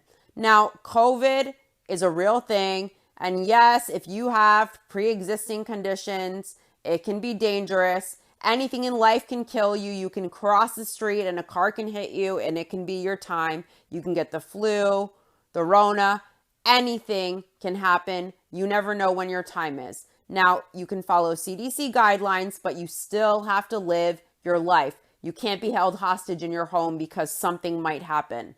Now, Cody made his own protocols. He made his own rules that were more stringent than the CDC guidelines. And it wasn't about the Rona or protecting his family from the Rona for Cody. This was about control, and it was about creating a situation where he could create shifting goalposts and impossible hoops to jump through so that when his demands couldn't be met, his impossible demands couldn't be met, he could then blame the other wives and the kids, the ones who wouldn't be controlled, the ones who wouldn't be held hostage in their homes. So he could blame them for not meeting his demands as the reason why he could not be there. It's their fault, not his. So Cody doesn't have to own it. That's why he did that. It wasn't about the Rona. It was about control, knowing that his kids would refuse it, that they weren't going to be able to do it, and then knowing he could use that as an excuse that he felt in his mind would be justifiable to not be there as a husband and father in all the households. And it's utter bullshit to put it on the Rona. It's bullshit. All because Cody wanted to have an excuse to stay at Robin's house. This isn't about COVID. If it was, Cody would have been more than content with the CDC guidelines. And if he cares so much about protecting the lives of his family, why was he not with his child who was closest to death, closest to risk during her major surgery? Why wasn't he there with her? Because he couldn't leave the favorite wife's side for more than a few days, because she doesn't like him being away from her kids for too long. That's what that was about. He chose that over being with his daughter, who was in the most danger, who needed him to be there with her. If this was really about life and protecting his kids, he would have been there with that daughter during her major surgery. Cody acts like he is the person who sacrificed for this family. He throws that word around a lot. His sacrifice. He's Atlas carrying the world on his shoulders. Guys, he sacrificed to love Christine. He sacrificed, but he never upholds and appreciates the sacrifices the mothers of his kids made for him, to tolerate him, to make this work. Janelle was the primary breadwinner. The family would be homeless without her. Robin and her precious children would have no roof without Janelle and Mary's large contributions for that goblin's lair. And Christine sacrificed to be the primary caregiver to most of the kids in the family. And she was the heart of the Brown family, and she still is, even with her departure. Don't ever see Cody mentioning any sacrifice but what he perceives as his own sacrifice. And whenever any of the kids mention Christine or Janelle's sacrifice, Cody wants to minimize it. He wants to say, oh, it was a long time ago, and distance it and try and invalidate it. But his sacrifice is, oh, look at it. I'm going to hold it up like a trophy. I'm going to hold up my prize, what I sacrificed. And I expect to be treated like a hero for it. When he's supposed to be the one holding his family up. He's supposed to be the one making an effort, keeping the kids together, keeping those relationships. That's on him. He's supposed to do it, and he wants a prize for it. And he wants to hold it up and get accolades for it. Fuck that.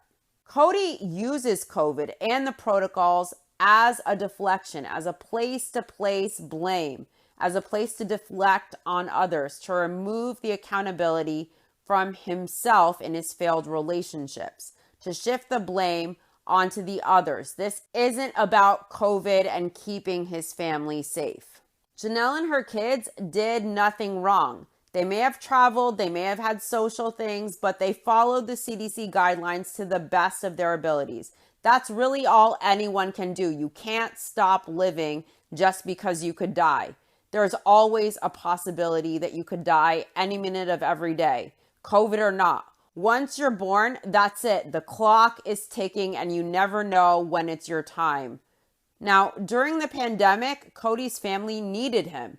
And instead of Cody being there, instead of showing up, Cody was a coward. He hid behind the hoops he set. He knew the family would be unable to jump through those hoops, and he did it with intention because he wanted to be free of his burden. He wanted to be free of his responsibilities. He wanted to be free of the people he called the obstacles to his goals in life, his family. And he thought he would then justify his absence and blame everyone else for his absence because Cody ultimately only cares about himself. He cares about his optics. He doesn't care about the obstacles to his goals in life. His family, he seems to resent them.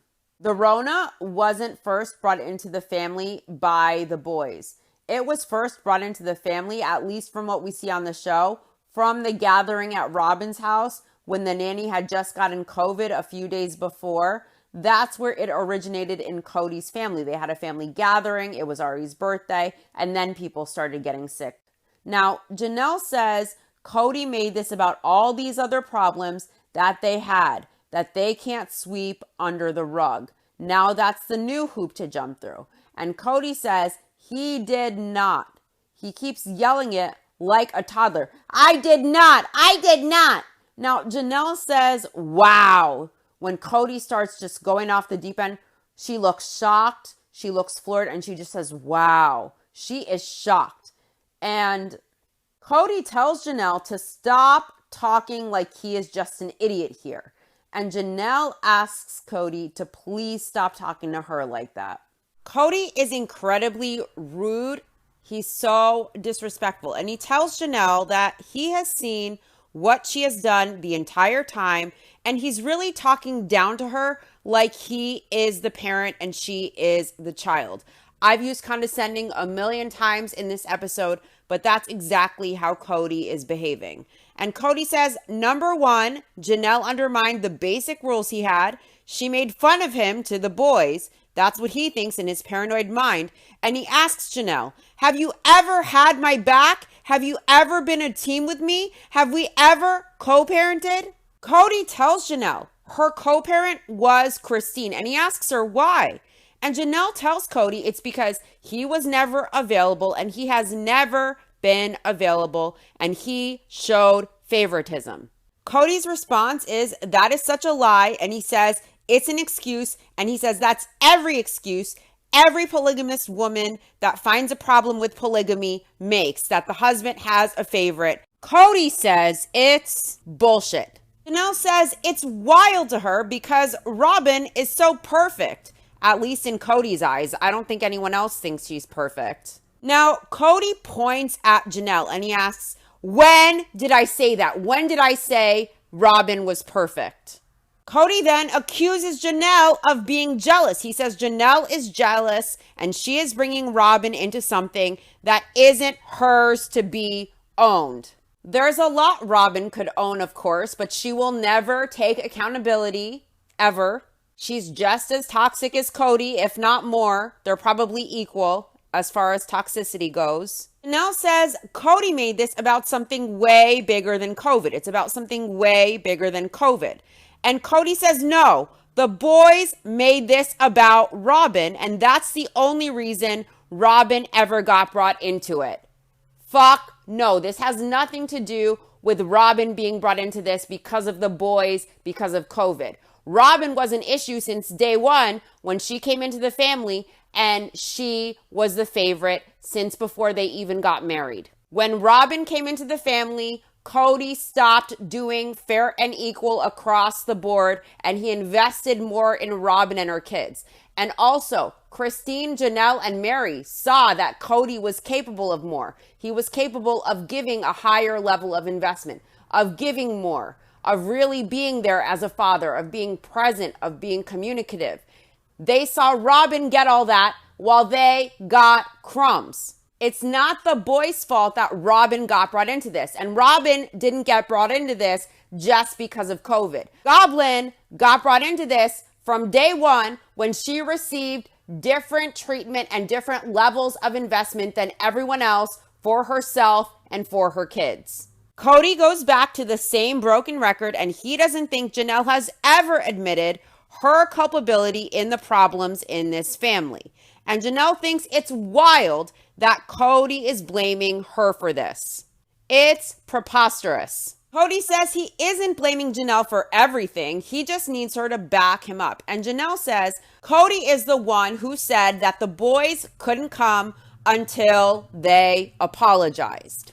Cody tells Janelle to stop, that he corrected that, and she hasn't listened. And Cody says he even apologized for demanding an apology. Now, Janelle asks Cody, listen to me. Hear my voice. Listen to me. Hear me.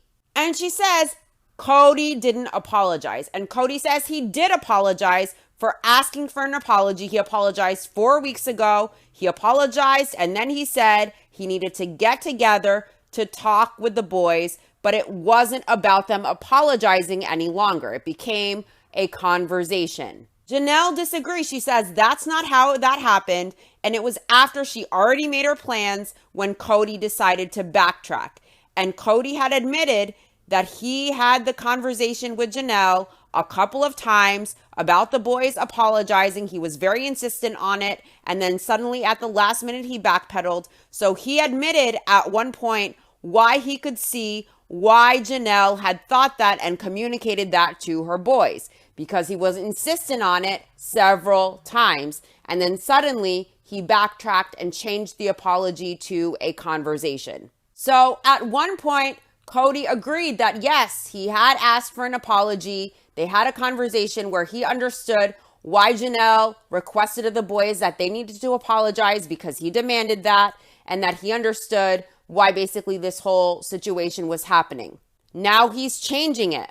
Janelle feels like she is being gaslit, and she is being told that Cody said something that he didn't say. And Cody feels like Janelle is using that term because he used that term first. That Janelle is using the term gaslit suddenly because she heard it from Cody first. That is so fucking immature. I said it first. It's my red car. It's my red car. If I was married to a man-child like that, I would seriously probably want to fucking poke my eyes out every day. That is fucking suffocating. I could never live like that or tolerate that. Fuck no. So Janelle explains that she came into this conversation expecting to use that term gaslighting. She feels like Cody is constantly gaslighting her, and she knew she was going to use that term before they even had the conversation, before Cody threw that word out. Now, Cody tells Janelle there is a problem in the family, there's a problem that needs to be solved, and everything is just too hot now, and everybody thinks he is the bad guy. And so Cody doesn't expect to see everybody at Christmas, and he doesn't expect to see her. Next, Cody tells Janelle that she has cheated him out of his contact with his family. This is unbelievable. This is unbelievable. Janelle says this isn't her fault. He asked them, and she hasn't done anything. He asked them who they blame. He flat out asked the boys who they blame. And Cody says they blame him because Janelle blames him. And Janelle says she doesn't blame him. And Cody says he saw Janelle mock his rules. And Janelle says she has seen him call her all kinds of names. He's been very disrespectful. And Cody asks cynically, like what? That she's lazy about the rules? That she won't accept accountability? And Janelle says in the very beginning, she kept, and Cody refuses to hear Janelle. He just keeps making the same points, deflecting back to COVID, deflecting back to his sons being liars, deflecting back to Janelle and his paranoid narrative in his sick mind that she keeps him from her kids. He refuses to hear Janelle's voice. He's cut her off this whole time like a broken record, repeating his bullshit. He overtalks Janelle. He won't even let her get a sentence out. And he says, no, that Janelle has made this excuse forever. He won't even let her get the excuse out. Janelle asks Cody to shut the fuck up and let her talk for a minute. And he keeps cutting her off. He has no respect for her. And then Cody gets up and he says, no. And he says, there is no interest in understanding each other here. And there is only a bitterness that has no place. Cody says he doesn't expect Janelle to try and help him co-parent the kids with her. He says it's too late. They will never do that. So Cody asks Janelle, so what partnership do we have? Janelle tells Cody it's not only her. And she tells him, don't you dare point your finger at me. He's been aggressive, raising his voice in her face, shoving his finger in her face, and she has had enough. Cody throws his cup down aggressively in the sink, and he says he has been here day long, in and out for all of these years without her support, while she was deciding what she was doing without consulting him. And he's pointing his finger, he's being rude as fuck, being disrespectful, and Janelle tells Cody, let me tell you what. And Cody leaves. He's angry. He's storming off. He's being animated. And she asks Cody to stay and talk. And Cody says he isn't going to stay. He is done. He's done listening to her. He isn't staying and talking because she isn't listening. Janelle says he isn't listening to her. And he says he isn't going to. And Janelle says, so we're done. And Cody says goodbye really bitterly. And he slams the door. And Janelle yells, fuck you. Janelle then tells the camera guys to shut it off. It's tense. It's toxic. And Janelle explains Cody just left. She got into this conversation wanting to keep it logical. And she figured they would take this step by step. But really, truly, she doesn't think Cody wants to try. He is looking for an excuse. See, Janelle knows Cody wants out and he's trying to turn this all around on her. And Janelle is she is a very intelligent, strong woman. And she knows Cody's playbook.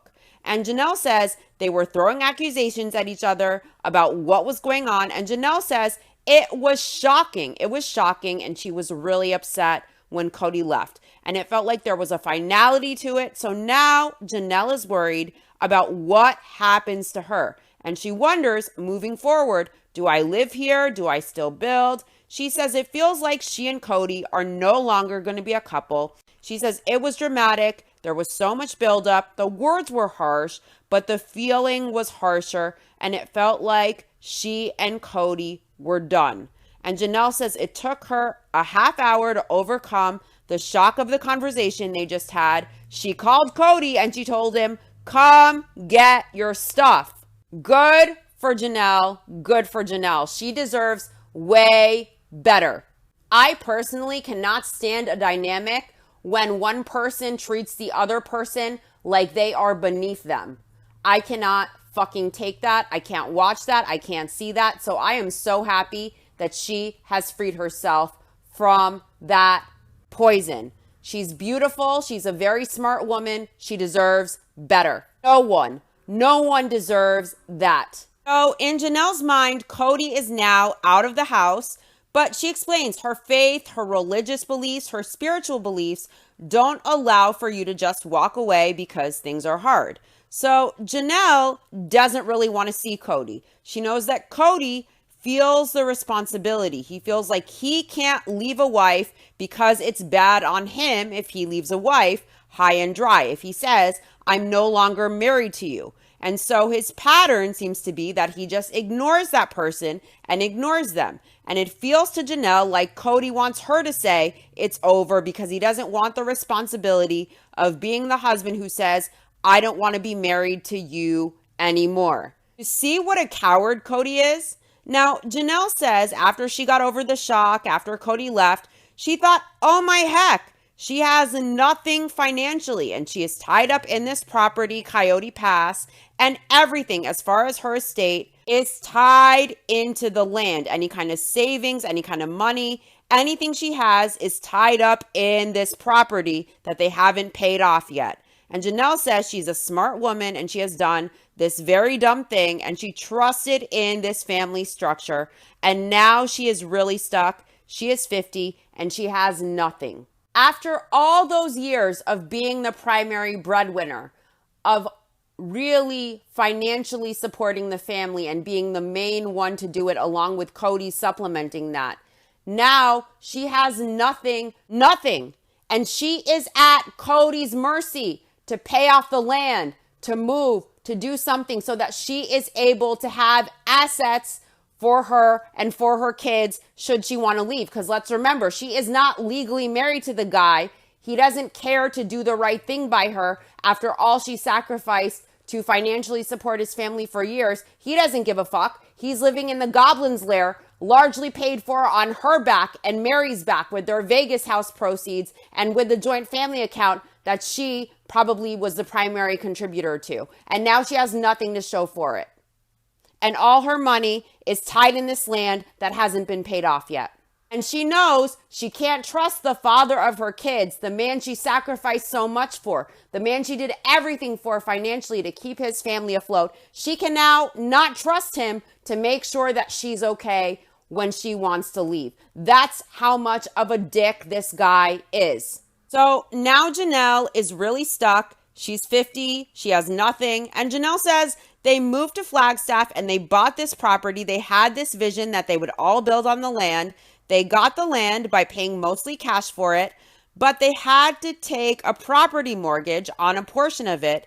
If they don't pay it off, they lose the land. And she says Cody sticks his head in the sand when he knows he is sitting on a property with Robin, 4 acres and a house, and he doesn't care about Janelle's financial situation. Let's also not forget Robin and Cody's Goblin's Lair was paid for by Janelle and Mary's Vegas house proceeds and money from the joint family account that Janelle was probably the primary contributor to. And Robin is the legal wife. So if Robin leaves Cody, she is set financially for life off of Janelle's back, when Janelle now has nothing to show for all of her years of hard work when she was the one to support this whole family. It's really fucked up, and Cody doesn't give a fuck about Janelle. Robin probably doesn't lose a wink of sleep as long as each of her kids gets their bedroom and she gets her nanny paid for and her debt paid off when she joined this family, and she gets the Goblin's Lair paid for by Janelle and Mary and the joint family account. Now, Cody says, sure, he and Robin have a home. They have to house their children. And Cody says he tried to help Janelle buy a house. He tried to talk Janelle into buying a home. They had the means to do that. And he says Janelle has ownership in Coyote Pass, and she had the same as everyone else did. She didn't really have the same because Cody didn't extend Janelle the same privilege to pay off the land so she could start building using the joint family account. That privilege that was extended to Robin. That privilege that was extended to Christine so she could get a home. Janelle, all her money is tied up in the land. She wants to build on the land, and Cody refused to let her use the joint family account to pay off the land. She was only allowed to get help if she were to buy a home, because Cody wants to take that land, in my opinion, and he thinks he's going to be some boss bitch developer, some land guru, and he's going to build rentals and make bank off of Janelle's back, probably. He's that big of a dick. So according to Cody, Janelle has ownership in Coyote Pass. She had the same as everyone else did. And Cody says Janelle has just as many assets as the rest of them. See, he doesn't give a fuck that her money is tied up. Now, remember when Cody recently said they don't have the money to pay off the land, knowing all of Janelle's finances are tied up there and they could lose that land and Janelle could lose everything? Now, Janelle says they have the money and they are in the exact same financial situation as when Robin got to use the joint family account to get her home and as when Christine got to use the joint family account to get her home. But Cody refused to let Janelle use the joint family account to pay off the land, even though the money is there.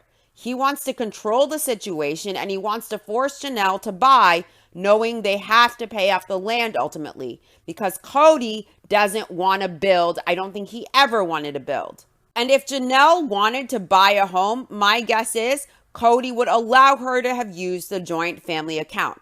But because she wanted to build, that option wasn't available to her, just like it was to Christine and Robin.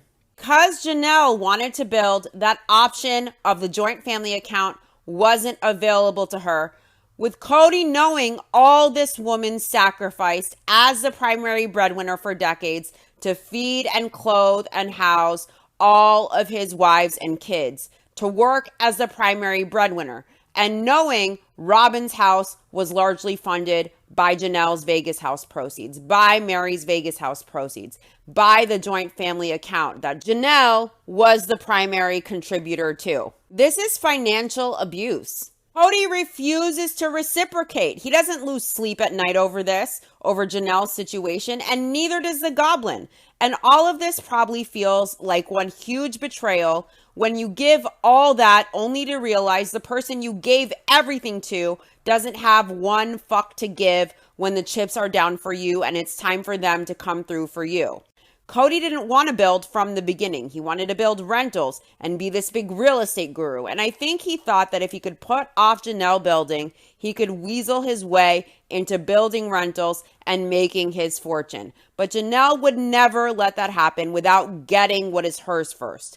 Now, Janelle is in shock. She doesn't know what she will do. She says there are a few people she can talk to about this, like Maddie and Christine. Janelle doesn't even know what she thinks yet. Now, Christine says this Christmas is just a big indication of how split up their family really is.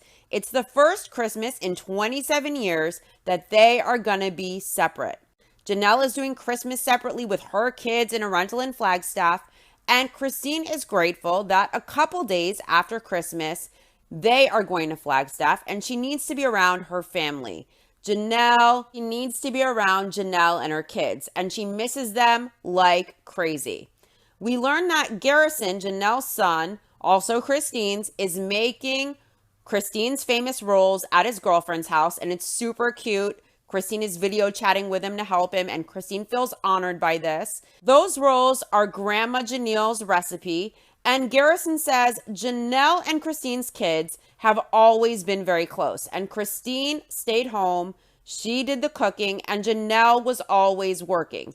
And Christine and Janelle's kids are very bonded, and despite everything going on, Janelle and Christine's kids cherish the relationships that they have.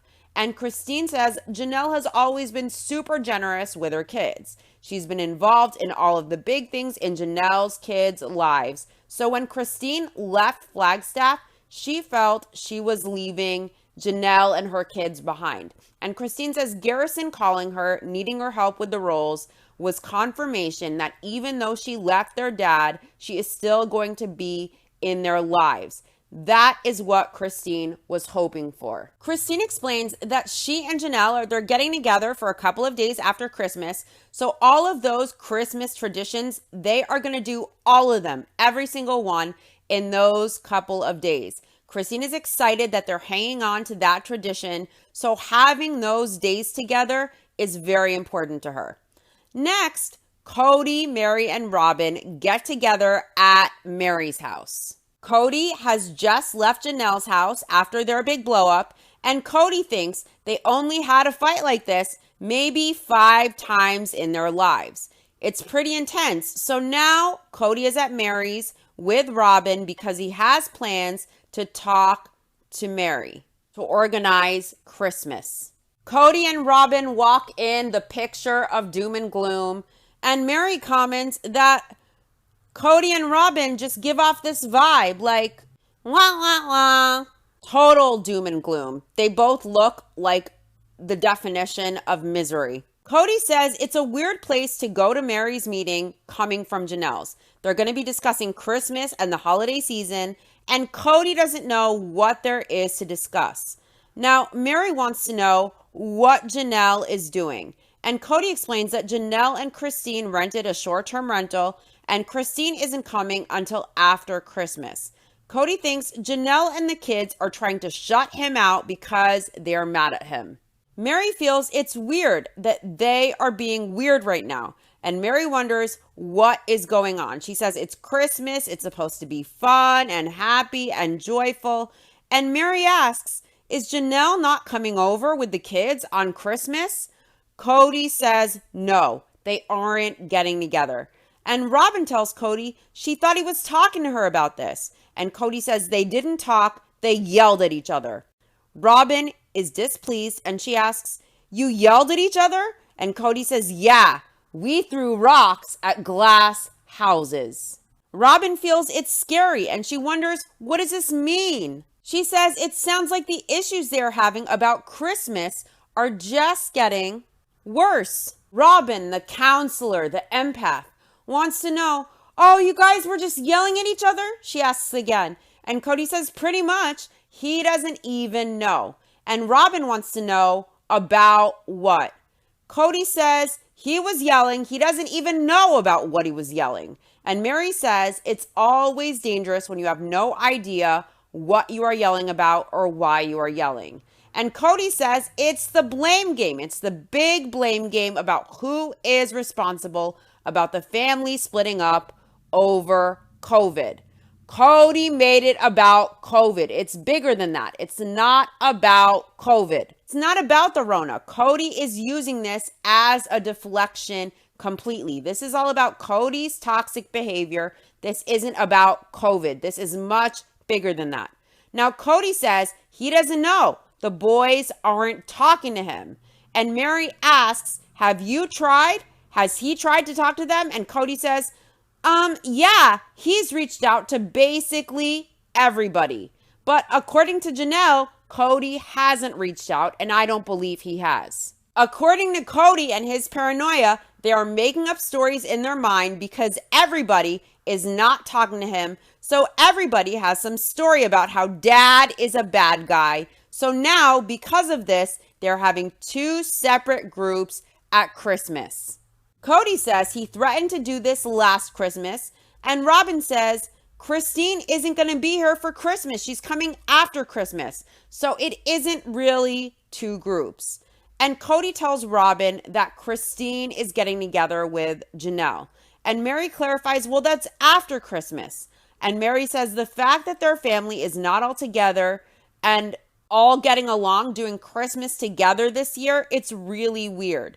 And Mary thinks it would just be much easier for her to hole up in her house and not be around. She says it's tense and it's awkward and it's weird. Fuck! Even Mary doesn't want to be around Cody, you see? Now, what Cody gathers from the stuff Janelle was throwing at him is that everybody is making up a story about him. They are talking to each other about it, but they aren't talking to him about it. And now they are all mad at him. Of course, Cody is a victim, guys. Everybody is a liar, guys. Everybody is ganging up on him. Everybody is ganging up to deflect and project. They're colluding. They're making up false narratives about him, false stories. Everything is a lie.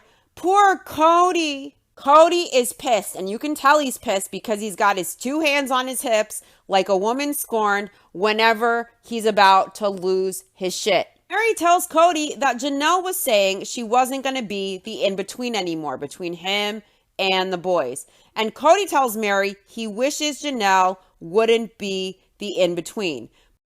But Cody says Janelle is colluding with them. Colluding with her boys. Mary asks Cody if he thinks that Janelle is colluding with them. And Cody's response is absolutely. That's how paranoid this guy is. That's the level of lack of self-awareness he has. Cody's a train wreck. He's paranoid. And Cody treating anyone he has an issue with as an enemy, as a traitor, as a colluder will not help him have better relationships. Now, Mary says Cody feels angry, and whenever you're angry, you aren't going to see any other perspective. You've got blinders on.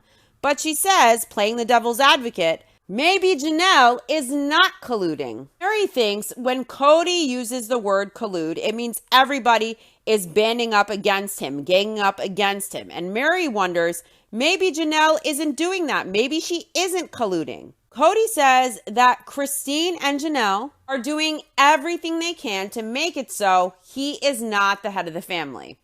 And Cody says that's fine. Christine explains that basically she became the head of her family and her kids' family out of necessity. She was the one her kids would listen to. She was the one her kids would talk to if they needed to feel love or security or acceptance. They got all of that from her. Now, Cody wonders what they are going to do for Christmas. So Cody wants to do Christmas Eve at Mary's house and Christmas morning at Robin's house. And Mary says Christmas Eve has been a fun tradition for her. She usually hosts Christmas Eve and she usually gives the kids Christmas jammies. And she used to make them when the kids were younger and there weren't quite so many children in the family.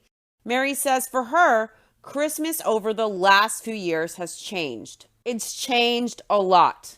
There is less magic, and Mary doesn't know if it's the state of the family or the state of the relationships, but it makes her sad, and she says she just needs to make her own magic for Christmas. Mary wonders if she should invite Janelle and her kids or not. Now, you can tell Mary would like to invite them, but she's not doing so because of Cody and Robin. Cody asks Mary what she wants to do, and Mary doesn't know. Mary feels stuck in the middle. And she wants to be real. She says she is in this place and she isn't saying this to be a jerk, but she feels like there is Christine who left and Janelle who is at odds with Cody. And Mary says she is like the third wheel. She is just here and Mary doesn't know what to do. She doesn't know if she should call and invite Janelle and her kids when Cody and them are all at odds. Robin says it sounds scary, and if she could have her Christmas wish, Cody and the boys would get this figured out and they could have Christmas together. And Robin asks rhetorically, do I think it's going to work for them to get together on Christmas Eve without them even talking? And Robin says no. She thinks there is going to be a fight, and that's what she thinks is scary. Mary says she is really trying to do the best she can to be in the family, to be the family, to be a part of the family, to do what the family is doing. And Mary feels like she has been put in a really awkward position. She isn't in the Cody and Robin married club, and she isn't in the Janelle and Christine friend club. And if she had her way, the family would all get together and be together regardless. Mary doesn't know what to do, and Mary says if she goes over to Robin and Cody's for Christmas, it's her going over to Robin and Cody's for Christmas.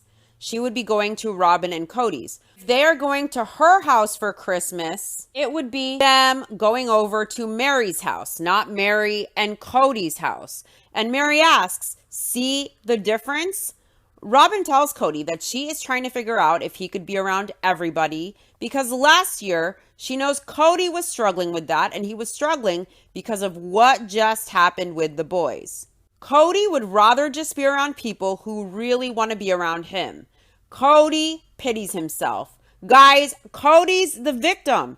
Now, Mary asks if it could get ugly if everybody is invited. And Robin wonders, could it get ugly? Cody doesn't know. He says he can't speak to Janelle now. Now they have crossed the line and he has no idea when they will be okay or when they'll talk. And Robin suggests that maybe Cody can just call Janelle up or go over and talk to her. And Cody isn't interested in that. He says there has to be a time when they go long enough to where they can look at each other and have a conversation. Cody says he and Janelle need to sit down in a space and talk about what they want in their lives because he isn't sure Janelle wants him in her life. Robin asks Mary if she's going to invite everybody. See, Robin doesn't want everybody there. She doesn't want the drama. She doesn't really care if everyone is there. She just wants a nice Christmas for herself and her kids. All she cares about is her kids having a fun Christmas. She doesn't care how awkward Mary feels not inviting everyone to her house. Cody doesn't care. Robin kind of coached the situation in front of Mary to make it so Cody would say he preferred it to just be them. And Robin brought up things maybe getting ugly, getting Mary to want to back off from inviting everyone to her house, even though if Mary had it her way, she probably would invite everyone. Now, Mary says she probably will not invite everybody. She says she is in the situation in the family where not even in the family, but with people in general, they feel like she is here picking sides. And Mary says if it happens to be that she does Christmas with Cody and Robin, it doesn't mean she is picking a side. It means that Cody and Robin are just interested in having her around. It doesn't mean she is choosing sides. Cody the coward says he just wants to run away from everybody who has been so uncool about what he has tried to do to protect the family. He says they're all like, well, you weren't trying to protect us. This is that bullshit narrative like a broken record over and over. That Cody was trying to protect his family. This is Cody's bullshit narrative, his bullshit way to spin this. That this is over COVID, that he was trying to protect his family, that's why all of the relationships suck now. This is about way more than COVID. A COVID situation and Cody's demands, that's not why he has bad relationships with his kids. That's not why he has now ex-wives. It's not about just the COVID. That's a minor thing in this huge forest of issues. Cody is using this bullshit Rona thing as an excuse to deflect from his own bad behavior and from his own accountability. He wants to make this about COVID over and over when it isn't. Now, Cody says he was trying to protect everybody, but some people don't want to do that. Cody isn't the savior who is being persecuted by his family when he is trying to protect them.